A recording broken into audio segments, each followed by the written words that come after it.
నుంచి ఒక పూర్తి స్థాయి మాస్ ఎంటర్టైనర్ ఎప్పుడు వస్తుందా అని ఎదురు చూస్తున్న ఫ్యాన్స్ కు ఈ సినిమా ఒక పెద్ద ఆశగా మారింది. అదే సమయంలో ఈ చిత్ర దర్శకుడు హరీష్ శంకర్ పైన భారీ హోప్స్ కూడా ఉన్నాయి. ఎందుకంటే నేటితో దర్శకుడిగా ఆయన సినీ ప్రయాణం 20 ఏళ్ల మైలురాయిని చేరుకుంది. 2006లో రామ్ గోపాల్ వర్మ నిర్మించిన షాక్ చిత్రంతో దర్శకుడిగా పరిచయమైన హరీష్ శంకర్ ఆ సినిమాతో బాక్స్ ఆఫీస్ వద్ద పెద్ద విజయం సాధించకపోయినా తన మేకింగ్ స్టైల్లో సినీ వర్గాల దృష్టిని ఆకర్షించారు. ముఖ్యంగా కొన్ని కీలక సన్నివేశాల్లో కనిపించిన ఎనర్జీ, టెంపో ఆయనకి ప్రత్యేక గుర్తింపును తీసుకొచ్చింది. అదే విశ్వాసంతో రవితేజ మిరపకాయ రూపంలో మరో అవకాశం ఇచ్చారు. ఆ సినిమా ఘన విజయం సాధించడంతో హరీష్ శంకర్ పేరు ఇండస్ట్రీలో బలంగా నిలిచింది. అయితే హరీష్ శంకర్ కెరీర్ లో అసలు టర్నింగ్ పాయింట్ గా నిలిచింది పవన్ కళ్యాణ్ తో చేసిన గబ్బర్ సింగ్. అప్పట్లో పవన్ వరుస ఫ్లాప్స్ తో ఉన్నారు. హీరోయిన్ శృతి హాసన్ కు మార్కెట్ డౌన్ లో ఉంది. నిర్మాత బండ్ల గణేష్ కు కూడా పెద్ద హిట్ లేదు.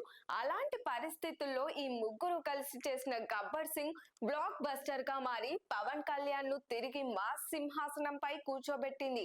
అదే సినిమాతో హరీష్ శంకర్ కూడా టాప్ డైరెక్టర్ల జాబితాలోకి దూసుకెళ్లారు. ఆ తర్వాత హరీష్ శంకర్ కెరీర్ లో ఎత్తుపల్లాలు ఎదురయ్యాయి. రామయ్య వస్తావయ్య, పరాజయం, సుబ్రహ్మణ్యం ఫర్ సేల్, పర్వాలేదనిపించుకోవడం, దువ్వాడ జగన్నాథంతో మళ్ళీ భారీ విజయం, గద్దలకొండ గణేష్ తో మెప్పించడం, చివరగా మిస్టర్ బచ్చన్, నిరాశ ఇవన్నీ ఆయన ప్రయాణంలో భాగమయ్యాయి. ఇప్పుడు ఆ అన్ని అనుభవాల నడుమ గబ్బర్ సింగ్ తర్వాత 14 ఏళ్లకు మళ్ళీ పవన్ కళ్యాణ్ తో ఆయన కలిసిన ప్రాజెక్ట్ కావడంతో ఉస్తాద్ భగత్ సింగ్ పై అంచనాలు అమాంతం పెరిగిపోయాయి. ఇది కేవలం మరో సినిమా కాదని ఫ్యాన్స్ భావిస్తున్నారు.